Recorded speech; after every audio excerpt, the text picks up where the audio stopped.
When I was about 10 years old, my mom invited me to have a conversation with her. She made a really big deal about it.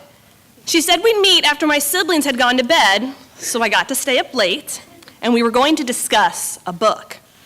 I had no idea what I was getting into, but over the course of these meetings, my mom introduced me to one of the finer points of girlhood, my journey into womanhood. Mom used a book to walk me through the minutia of the process. The gist of it was that at some mysterious time over the next year or so, I would become a woman. This involved what I considered some rather gory details that I wasn't too concerned with covering at length. I was, however, really jazzed about cutting out the artist's rendition of a uterus and fallopian tubes and using Scotch tape to attach it to my lower abdomen. It was a real aha moment for me. Now at least I knew what I was dealing with. The best thing my mom did was to make the whole thing, the entire process, sound like winning the lottery. Becoming a woman, according to my mom, was a gift, and only girls got this gift. Describing something to me as for girls only immediately made it a winner. I wasn't overly interested in boys at this point, so being a member of the girls only period club sounded pretty cool. It was going to be so exciting to become a woman, and the bonus was that a million years down the road, or at least a million years in my mind, becoming a woman meant I might consider having a go at being a mom myself.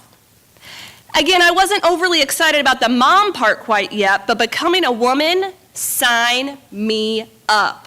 High heels, hips, boobs, eating chocolate, sipping wine coolers, and oversized bags full of lipstick.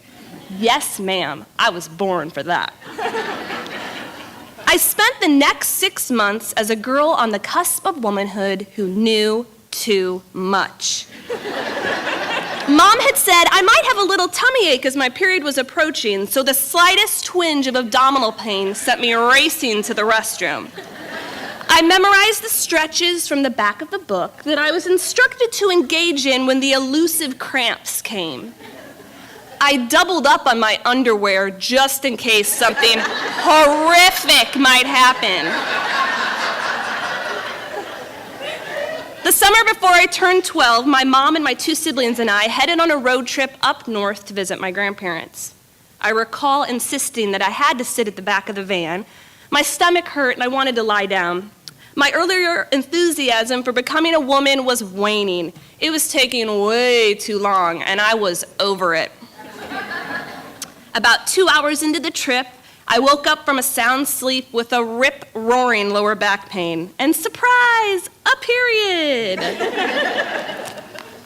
Panic set in. My 2 younger siblings were sitting in front of me. I had to communicate with my mom in a covert manner. I was so embarrassed and shocked and freaked out, I couldn't even talk. So I grabbed a notebook and a marker, and I wrote this message to my mom.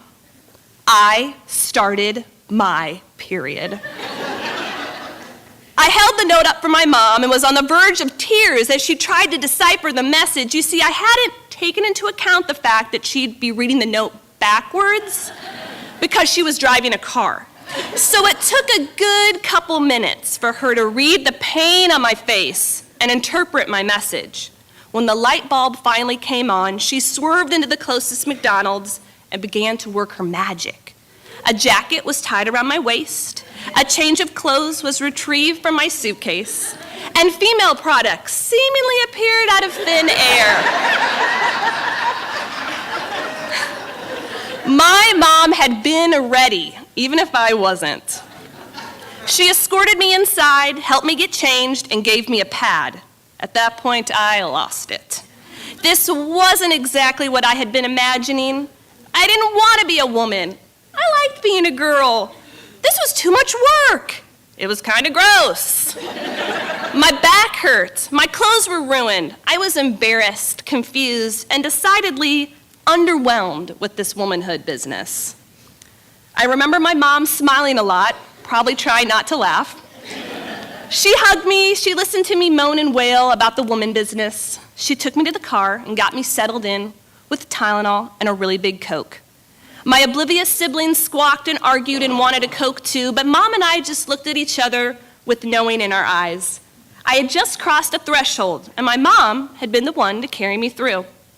Rather than focusing on the embarrassment and shock of the whole ordeal, Mom made me feel mature, capable, and strong. As we pulled out of the parking lot, she looked at me in the rear view mirror and with a smile quietly said, "Welcome to the club."